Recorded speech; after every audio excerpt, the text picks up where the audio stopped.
बांधकाम कामगारांच्या प्रलंबित मागण्यासाठी 23 मार्च 2026 रोजी सहाय्यक कामगार आयुक्त कार्यालयावर लाल बावटा संघटनेचा मोर्चा. कोल्हापूर. बांधकाम कामगारांचे नोंदणी, नूतनीकरण व लाभाचे अर्ज तात्काळ मंजूर करा. नूतनीकरणाच्या व्हेरिफिकेशनची अट रद्द करा. सेवा हमी कायद्याची अंमलबजावणी करा. नूतनीकरणाचे स्लॉट तात्काळ सुरू करा. घरकुलाचे अर्ज तात्काळ मंजूर करा.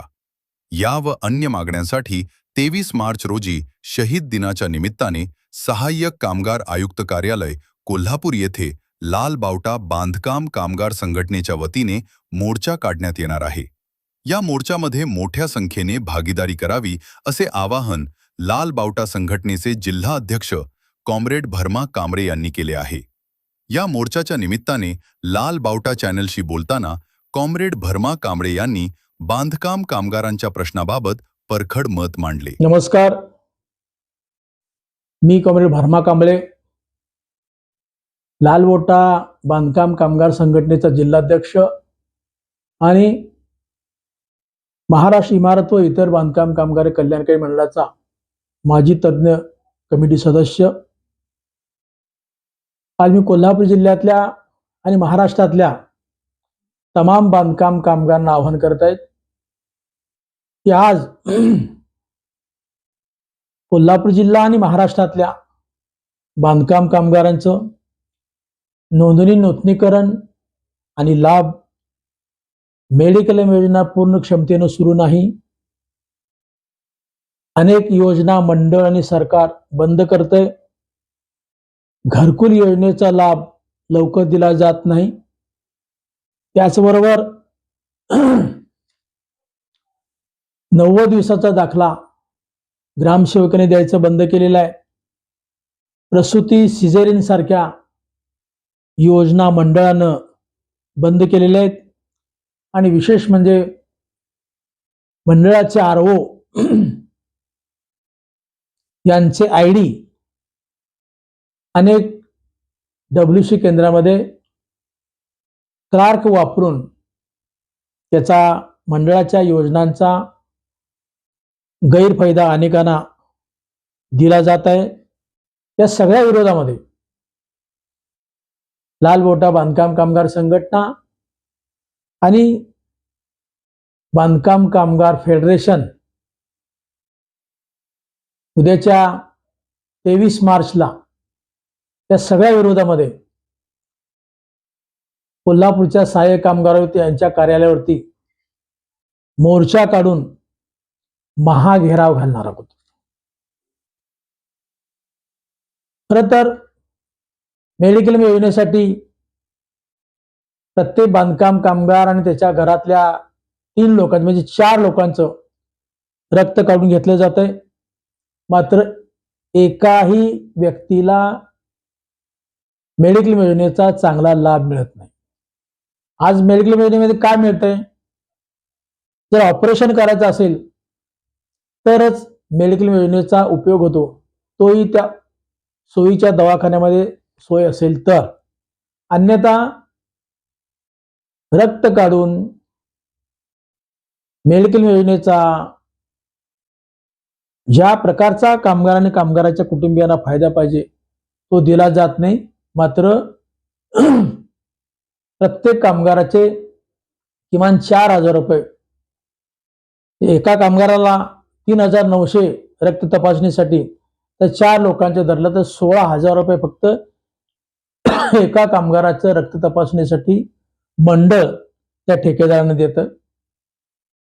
आणि म्हणून आमचं म्हणणं आहे की मेडिक्लेम योजनेचा पूर्ण क्षमतेनं बांधकाम कामगारांच्या कुटुंबियांना वापर झाला पाहिजे. आज नोंदणी, नूतनीकरण आणि लाभाची काय अवस्था आहे? आज नवीन अर्ज मारला किंवा रिन्युअलचा अर्ज मारला किंवा लाभाचा अर्ज मारला तर व्हेरिफिकेशनसाठी 6 महिने, 7 महिने आणि 8 महिन्याची तारीख मिळते. त्याच्यामुळं बांधकाम कामगारांच्या मुलांना वेळेवर नूतनीकरण न झाल्यामुळं शिष्यवृत्ती 2 वर्षातनं 3 वर्षांनी एकदा मिळते. मग या योजनेचा बांधकाम कामगारांना फायदा आहे की नुकसान आहे? आणि यामुळं अनेक खरे कामगार यापासून बाजूला जात आहेत. दुसरं, जे मंडळाकडे नोंदीत असलेले कामगार आहेत ते दलित असतील, ओबीसी असतील, आदिवासी असतील, अन्य प्रकारे ज्यांना शिष्यवृत्ती मिळते, म्हणजे दुसरी शिष्यवृत्ती ज्यांना मिळते, एक मंडळाची एक शिष्यवृत्ती मिळते आणि सरकारची एक मिळते. मात्र सरकारची ज्यांना शिष्यवृत्ती मिळते अशा लोकांना ही मंडळाची शिष्यवृत्ती मिळणार नाही. अशा पद्धतीची योजना आणून मंडळानं बांधकाम कामगारांच्या मुलाचं नुकसान केलेलं आहे. त्यामुळे हे सरकार कामगार विरोधी आहे. दुसऱ्या बाजूला घरकुल योजनेचा लाभ सुद्धा वेळेवर दिला जात नाही. घरकुल योजनेमध्ये अर्ज केल्यानंतर त्याची वेळेवर तपासणी केली जात नाही. तर म्हणजे इथं त्याचं व्हेरिफिकेशन केलं जातं, नंतर मग ते इथल्या सहाय्यक कामगार आयुक्ताकडे अर्ज ठेवला जातो, त्याच्यानंतर मंजुरीसाठी तो अप्पर कामगार आयुक्त पुण्याला पाठवला जातो. ही जी एवढी मोठी प्रोसेस आहे, लांबडी प्रोसेस आहे, त्याच्यामध्ये कमी केले पाहिजे आणि ते अधिकार जिल्हा पातळीवरती दिले पाहिजेत. तर म्हणजे 2 लाखामध्ये घर होत नाही, 2 लाखामध्ये घर होत नाही आणि म्हणून मंडळाकडं तर म्हणजे 22-23 हजार कोटी होते विधानसभेच्या काळामध्ये, त्यातले साधारणपणे 13-14 हजार कोटी रुपये संपवलेले आहेत, उडवलेले आहेत. इलेक्शन नंतर फक्त त्या मंडळाकडे 7 हजार कोटी शिल्लक होते.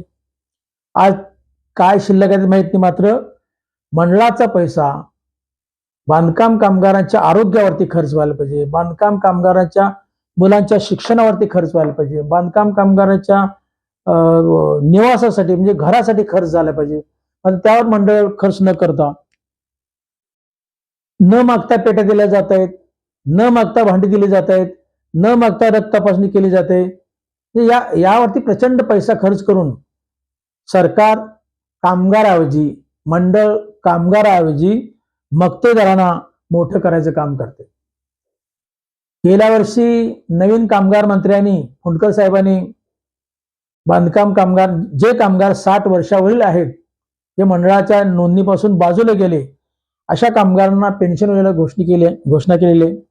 मात्र त्या पेन्शनचा अद्याप एकाही महाराष्ट्रातल्या कामगाराला लाभ झालेला नाही. कारण मेडिकल योजनेचा लाभ देताना सुद्धा साधारणपणे 6 महिन्यापूर्वी सगळ्या आजारावरती उपचार केले जात होते. मात्र मंडळ पैसे वाचवण्याच्या इराद्यामध्ये जे महात्मा फुले योजनेचा लाभ घ्या, आयुष्यमान भारत योजनेचा लाभ घ्या, असं करून बांधकाम कामगारांना तिकडे ढकललं जाते. मात्र तिथे उपचार बांधकाम कामगारांना मिळत नाही. उलट या अशा पद्धतीने पैसे वाचवण्यापेक्षा मंडळाच्या ज्या भांड्याच्या, पेटीच्या, रक्ताच्या ज्या योजना आहेत त्या बंद करा. तिथून वाचलेला पैसा आपल्याला बांधकाम कामगारांच्या मुलांना शिष्यवृत्ती असेल, घर असेल किंवा आरोग्य असेल यावर देणं शक्य आहे. मात्र मंडळ त्याकडे लक्ष देत नाही. आज महाराष्ट्रात आणि कोल्हापूर जिल्ह्यात सुद्धा बऱ्यापैकी कामगार ग्रामीण भागामध्ये आहे. मात्र ग्रामीण भागामधले कामगार कॉन्ट्रॅक्टरकडे काम करत नाहीत, स्वतः काम घेतात आणि काम करत असतात. त्यांना ग्रामसेवकाचा दाखला घेण्याची तरतूद आहे. मात्र आज ग्रामसेवक खऱ्या बांधकाम कामगारांना सुद्धा दाखलं द्यायला अडचण करत आहेत आणि त्याच्यामुळं एकदा नोंदणी झालेले कामगार रिन्युअल करताना त्याला जर दाखला मिळाला नाही तर तो रिन्युअल होऊ शकत नाही आणि म्हणून मग तो योजनेच्या बाहेर जातोय. याचा सुद्धा सरकारनं, मंडळानं विचार केला पाहिजे. त्याचबरोबर मंडळाचे क्लार्क आरओची आयडी घेऊन काम करत आहेत. तर मग कशाला पाहिजे आरओ? तर क्लार्कच अर्ज तपासून रिजेक्ट किंवा त्रुटी काढत असेल किंवा मंजूर करत असेल तर आरओची काय गरज आहे? या आरओचं काम कमी झालंय, फक्त आरओने येस किंवा नो करायचं आहे आणि म्हणून स्टाफ वाढवला. मात्र त्या स्टाफ वाढवल्याचा फायदा कामगारांना व्हायला पाहिजे, तो मात्र अधिकाऱ्यांना फायदा होतो, दलालांना त्याचा फायदा होतो. यावर सुद्धा सरकारनं लक्ष देण्याची गरज आहे, मंडळानं लक्ष देण्याची गरज आहे. खरं म्हणजे आता जे मंडळ पेट्या वाटतंय, भांडी वाटतंय, ह्याच्यामध्ये प्रचंड भ्रष्टाचार आहे. ही भांडी आणि पेट्या आहेत ते एकदम निकृष्ट दर्जाचे आहेत. आणि शिवाय भांडी वाटप करत असताना तिथले जे कर्मचारी आहेत ते बॉक्स फेकतात असे, त्याच्यामुळं त्यातला कुकर असेल, पाण्याची टाकी असेल, हे चेपतो, फुटतो, आता ते गळतं आहे. त्याच्यामुळं यातला जो भ्रष्टाचार आहे तो सुद्धा मंडळानं विचारात घ्यायला पाहिजे. आणि म्हणून दुसऱ्या बाजूला पेटी भांडी ह्याच्या व्हेरिफिकेशन बोलवलं जातंय किंवा नूतनीकरणासाठी व्हेरिफिकेशन बोलवलं जाते. विशेषतः पेटी भांडीसाठी व्हेरिफिकेशन बोलवलं जाते. आता उन्हाळा सुरू आहे, प्रचंड ऊन आहे, मग त्या ठिकाणी कामगार उभं राहण्यासाठी लाईनमध्ये उन्हात राहावं लागतं. तर म्हणजे या ठिकाणी जर असं काही घडलं, कामगार अटॅकनं वगैरे मेला, तर त्याला जबाबदार कोण? तर म्हणजे ज्या कॉन्ट्रॅक्टरला हे कॉन्ट्रॅक्ट दिलेलं असतं त्या कॉन्ट्रॅक्टनं तिथं आता बघतोय आम्ही कोल्हापूर जिल्ह्यामध्ये तर हजारो लोक जमतात, मात्र तिथं संडास मुतारीची सोय नाही. एक संडास आणि एक मुतारी केलेले, मात्र तिला कायम कुलूप असतं. त्यामुळं ज्या कॉन्ट्रॅक्टरना ही सगळी योजना दिलेल्या असतात मंडळाचा लाभ देण्याच्या, तिथं त्या कॉन्ट्रॅक्टर सरकारचं मंडळाचं दुर्लक्ष आहे. आणि मग या कोणत्याही क्षेत्रात जा, की बांधकाम कामगाराची योजना असतील, लाभ असतील, नोंदणी असेल, नूतनीकरण असेल, त्याच्या सगळ्याकडं मंडळाचा दुर्लक्ष आहे. जे मंडळाचा कारभार गोंधळाचा आहे. फक्त पैसे मिळवणं कॉन्ट्रॅक्टर कडून एवढंच मंडळाचं काम दिसतंय. जे सहाय्यक कामगार त्यांच्या कार्यालयात गेलं तर अनेक त्रुटी काढल्या जातात. जे आता मंडळानं नवीन कायदा आणलाय 2015 साली, सेवा हक्क अधिनियम आणलेला आहे. मात्र आम्ही अर्ज दाखल करतो आणि त्याची तारीख मिळते 6 महिन्यानंतर. आता ते त्या संबंधी सेवा हक्क अधिनियमाचा वापर करा आणि जे अधिकारी वेळेत काम करत नाहीत त्यांच्यावर कारवाई करा असं आपण मागणी करतो. मात्र आम्ही अर्ज दाखल केला तर तो त्यांच्या टेबलला जातो आणि तो आम्हाला तारीख 6 महिन्यांनी मिळते. आता मंडळच म्हणतंय 15 दिवसात आमका अर्ज मंजूर करायला पाहिजे, 30 दिवसामध्ये आमका अर्ज मंजूर करायला पाहिजे, 2 महिन्यामध्ये 60 दिवसामध्ये हा अर्ज मंजूर केला पाहिजे आणि 90 दिवसामध्ये हा अर्ज मंजूर केला पाहिजे. मात्र जो सेवा हक्क अधिनियम मंडळानं लागू केलेला आहे त्याची अंमलबजावणी केली जात नाही आणि विशेषतः त्या अधिकाराचा वापर आज सुद्धा कामगाराला करता येत नाही. अशा अनेक प्रश्न बांधकाम कामगाराचे आहेत. त्यामुळं या सगळ्या प्रश्नावरती आता आपल्याला कोल्हापूर जिल्ह्यातल्या आणि महाराष्ट्रातल्या बांधकाम कामगारांना आंदोलन करण्याशिवाय पर्याय नाही. आणि म्हणून मी सगळ्या महाराष्ट्रातल्या तमाम नोंदीत बांधकाम कामगारांना आवाहन करतोय, आता उठा. हे सरकार कामगार विरोधी आहे, हे मंडळ कामगार विरोधी आहे, हे मंडळ मक्तेदाराच्या बाजूचं आहे, कामगाराच्या बाजूचं नाही. आणि म्हणून या सरकारचा अन्याय सहन करत बसण्यापेक्षा आपल्याला या सरकारच्या विरोधामध्ये संघर्ष करायला पाहिजे. भगतसिंगांनी देशातल्या इंग्रजांच्या विरोधामध्ये, कामगार कष्टकऱ्यांच्या पिळवणुकीच्या विरोधामध्ये संघर्ष केला.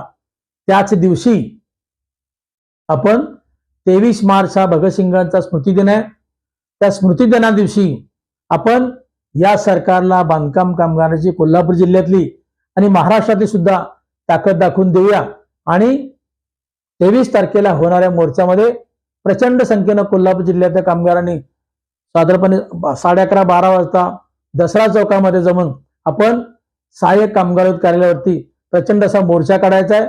मोर्चा काढून या मागण्यासंबंधी जोपर्यंत सरकार, मंडळ आणि सहाय्यक आयुक्त कार्यालय यांचे अधिकारी आपल्या या मागण्यासंबंधी ठोस निर्णय करणार नाहीत तोपर्यंत आम्हाला त्या ठिकाणी महाघेराव घालून बसायचा आहे.